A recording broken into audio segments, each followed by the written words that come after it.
এই ইলেকট্রিকের কাজের সুবিধাটা একদম শুরু থেকে শেষ পর্যন্ত থাকে। কারণ এই ভিডিওটা অবশ্যই নতুন ভাইদের দেখতে হবে। নতুন ভাইরা দেখলে বুঝবে যে আমি কোন কাজটা শিখলে আমার কাজে আসবে। কারণ অনেক ভাইরা দেখবেন যে বিভিন্ন কাজ শিখে, যেমন পেইন্টের কাজটা শিখে। পেইন্টের কাজের অসুবিধাটা কি সেটা আমি একটু বলি। হ্যালো বন্ধুরা, আসসালামু আলাইকুম। তো আরো একটি নতুন ভিডিওতে সবাইকে স্বাগতম। তো যে যেখান থেকে আমার ভিডিওটি দেখতেছেন, আশা করি সবাই ভালো আছেন। তো বন্ধুরা, আমার সৌদি ইলেকট্রিক ওয়ার্ক চ্যানেলের ভিডিওগুলো যারা দেখেন, আপনারা অনেকেই কিন্তু কমেন্ট করেন যে ভাই আমি কি কাজ শিখে আসবো। তো ইনশাল্লাহ এই ভিডিওতে আমি জানাবো, যারা দেশে বসে আমার ভিডিও দেখেন, সৌদি আরবে আসতে চান, তো আপনারা কি কাজ শিখে আসলে ভালো হবে, এবং কি যারা সৌদি আরবে নতুন এসেছেন আপনারা কি কাজ শিখবেন, কি কি কাজের সাথে জড়িত হবেন। তো সেই বিষয়ে আমি আলোচনা করব। অবশ্যই ভিডিওটি অনেক গুরুত্বপূর্ণ, আপনারা ভিডিওটা শেয়ার করে দিবেন এবং কি ভিডিওতে একটি লাইক দিয়ে দেবেন, কারণ এই ভিডিওটা সবার কাছে পৌঁছে যাবে আর সবাই বুঝতে পারবে যে আসলেই প্রবাসের মাটিতে আমরা যদি যাই তো কি কাজ শিখে গেলে ভালো হবে। তো সৌদি আরবে যারা নতুন আসবেন, তো আপনারা অবশ্যই টেকনিশিয়ান কোনো কাজ শিখে আসবেন।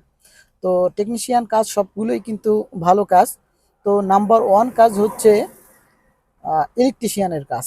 কেন নাম্বার ওয়ান সেটাও আমি বলে দেব এই ভিডিওতে। অবশ্যই ভিডিওটা কন্টিনিউ দেখবেন, সম্পূর্ণ ভিডিওটা দেখলে ইনশাআল্লাহ আপনাদের উপকারে আসবে এবং কি বুঝতে পারবেন, কারণ আমার 8 বছরের অভিজ্ঞতা থেকে কিন্তু আমি কথাগুলো আপনাদেরকে বলবো। তো যারা সৌদি আরবে আসতে চান আপনারা ইলেকট্রিকের কাজ শিখবেন নাম্বার ওয়ান। তারপরে যদি আপনাদের পাইপ ফিটার, প্লাম্বার এসব কাজ থাকে ইনশাআল্লাহ শিখতে পারেন। তারপর ডাক ফিল্টার, এসির কাজ। এসির কাজটা কিন্তু এখানে খুব জরুরি, কারণ এসি অবশ্যই প্রতিটা ঘরে দরকার সৌদি আরবে। তো এখানে অবশ্যই কাজ জানা লোকের মূল্য আছে। তো নাম্বার ওয়ান ইলেকট্রিক কাজ কেন আমি সেটা বলতেছি। যদি আপনি ইলেকট্রিকের কাজটা শিখতে পারেন আপনার সবসময় কাজ থাকে। যেমন অনেক ভাইয়েরা আমার সাথে যোগাযোগ করে, ভাইয়া আমি পেইন্টের কাজ করি, আমি স্টিল পিকচারের কাজ করি, আমি জিপসান বোর্ডের কাজ করি।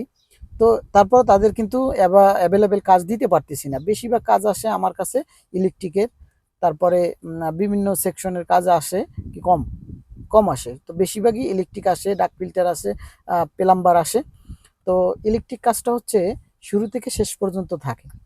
আপনি দেখবেন যে একটি বিল্ডিং যেখানে একটি বড় প্রজেক্ট শুরু হবে, সেখানে যে পাইল ফাউন্ডেশনের কাজ চলবে, তারপরে কনক্রিটের কাজ চলবে, সেখানে কিন্তু ইলেকট্রিশিয়ান দরকার। কারণ ইলেকট্রিশিয়ানের নিচে যে পাইপিংগুলো থাকে, পিভিসি পাইপিং, সেই পাইপিং করতে হয়, স্ল্যাবে পাইপিং করতে হয়, নিচে নিচে পাইপিং করতে হয়।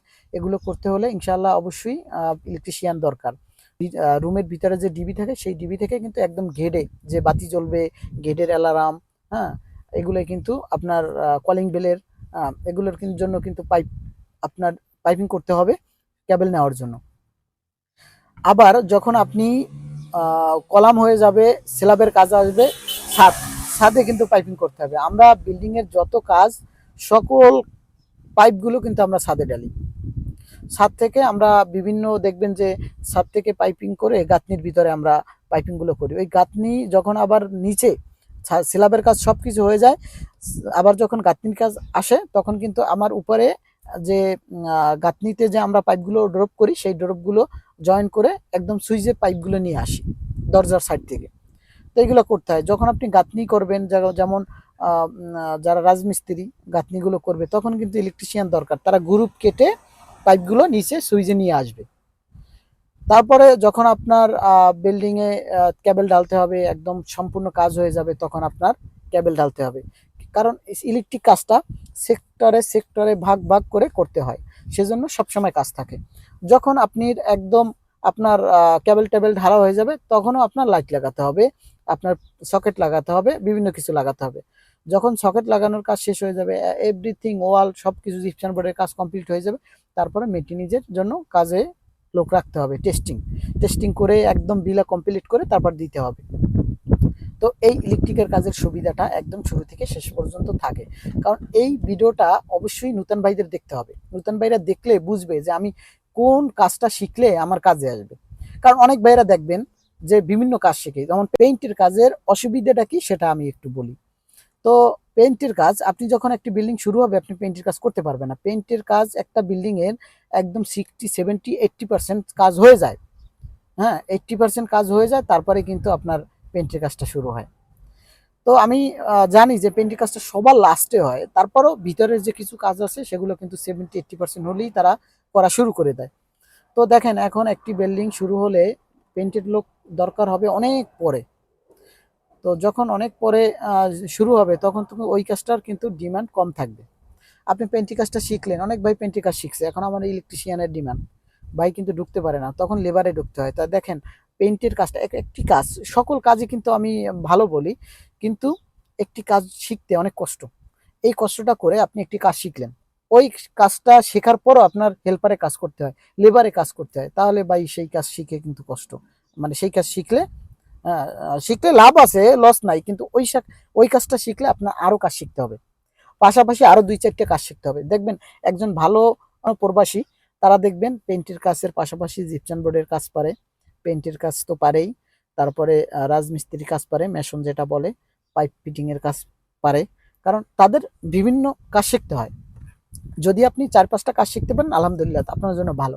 আর আপনি যদি মনে করেন যে না আমি 1-2টা কাজ শিখেই আমি প্রবাসে থাকতে চাই, তাহলে আপনার টেকনিশিয়ান কাজ শিখতে হবে, ইলেকট্রিশিয়ান, প্লাম্বার, ডাক ফিল্টার এগুলি শিখতে হবে, তাহলে আপনি সব জায়গায় কাজ পাবেন। তো অসুবিধাটা হচ্ছে যারা পেন্টের কাজ পারেন, যারা জিপসান বোর্ডের কাজ পারেন, সেই কাজ জানা সত্ত্বেও লেবারে কাজ করে। আমার বন্ধু বান্ধবের ভিতরেই লেবারে কাজ করে, জিপসান বোর্ডের কাজ সে আরো 5-7 বছর আগেই কিন্তু শিখছে, এখন নাই ডিমান্ড, এখন লেবারে কাজ করে।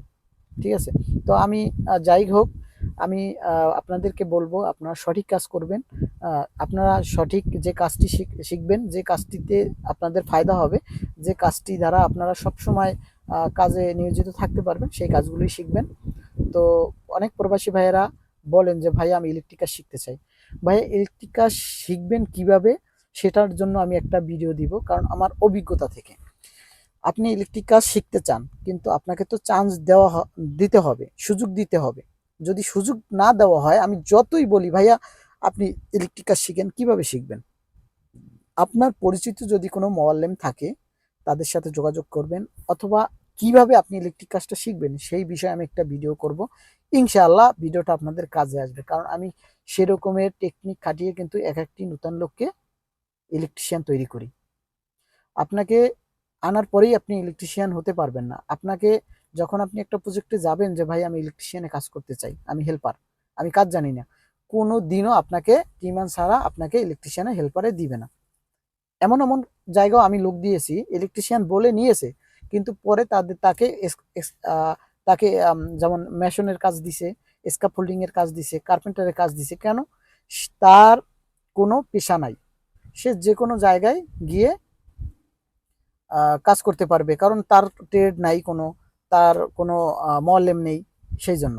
তো ইনশাল্লাহ আমি বলবো আপনাদেরকে যে আপনার টেকনিশিয়ান কাজ দেশ থেকেও শিখে আসবেন, বা দেশে যারা নতুন আছেন তারাও শিখে আসতে পারেন, এবং কি এখানে এসে আপনাদের পরিচিত যদি কোনো টেকনিশিয়ান থাকে তাদের সাথে যোগাযোগ করে টেকনিশিয়ানের কাজটা শিখবেন। হ্যাঁ, আমি খুব সহজভাবে বলে দিলাম শিখবেন, কিন্তু শিখতে কিন্তু অনেকটা আপনাকে পরিশ্রম করতে হবে, অনেক জায়গায় কিন্তু আপনাকে নিবে না। তো আপনার সেজন্য পরিচিত লোক থাকলে ইনশাল্লাহ আপনার চান্স হলে আপনি ইলেকট্রিশিয়ান কাজটা নেবেন। আর যারা পুরান প্রবাসী ভাইয়েরা আছেন, আপনারা কিভাবে ইলেকট্রিক কাজটা শিখবেন সেজন্য আমি একটা ভিডিও দেবো, সেই ভিডিওটা আপনারা দেখলে 100% আপনাদের কাজে আসবে ইনশাল্লাহ। আমি আপনাদেরকে সেই তথ্যটা দিব, কারণ অনেকেই কিন্তু এই টেকনিকটা জানেন না। ইনশাল্লাহ আমি পরবর্তীতে সেই ভিডিওটা আমি দেখাবো আপনাদেরকে, একদম প্র্যাকটিক্যালি বুঝাবো যে কিভাবে কি করলে আপনারা ইলেকট্রিশিয়ানের হেল্পারে ঢুকতে পারবেন, কাজ করতে পারবেন। আপনি যে কোনো জায়গায় গিয়ে যদি বলেন যে আমি কাজ জানি না, আমাকে ইলেকট্রিশিয়ানের কাজ দাও বা হেল্পারের কাজ দাও, আমি শিখতে চাই, কেউ শিখাবে না ভাই। ঠিক আছে? তো আমি ইনশাল্লাহ আমি দেখাবো টেকনিকটা। আর এই ভিডিওটা যারা দেখবেন, আপনারা যারা নতুন কোন কাজটা শিখতে চান, সেই জন্য আমি ভিডিওটা করলাম। অবশ্যই ভিডিওতে একটি লাইক দিয়ে ভিডিওটা শেয়ার করে সকলের মাঝে পৌঁছে দেবেন, কারণ আপনাদের জন্য আমি ভিডিও করি। আমি আরিফুল ইসলাম, আমাকে কেউ চিনতো না, কেউ জানতো না, ইনশাল্লাহ আপনাদের দোয়া এবং ভালোবাসায়, আপনাদের পরিশ্রমে আমি এতদূর এসেছি। আমার দুইটা চ্যানেলে আমার 70,000 প্লাস ডান হয়ে গেছে। আপনারা যে ভিডিও দেখতেছেন এটাও কিন্তু 30,000-এর কাছাকাছি হয়ে গেছে। তো যাই হোক, আপনাদের প্রতি অনেক ভালোবাসা। ইনশাল্লাহ আমি সবসময় আপনাদের পাশে আছি। আপনারা যে কোনো বিষয় আমার কাছে শেয়ার করবেন, কমেন্ট করবেন, ইনশাল্লাহ আমি সময় মতো আপনাদের অ্যান্সারগুলো দিয়ে দেব। তো সবাইকে ধন্যবাদ ভিডিওটা সম্পূর্ণ দেখার জন্য। সবাইকে আসসালামু আলাইকুম।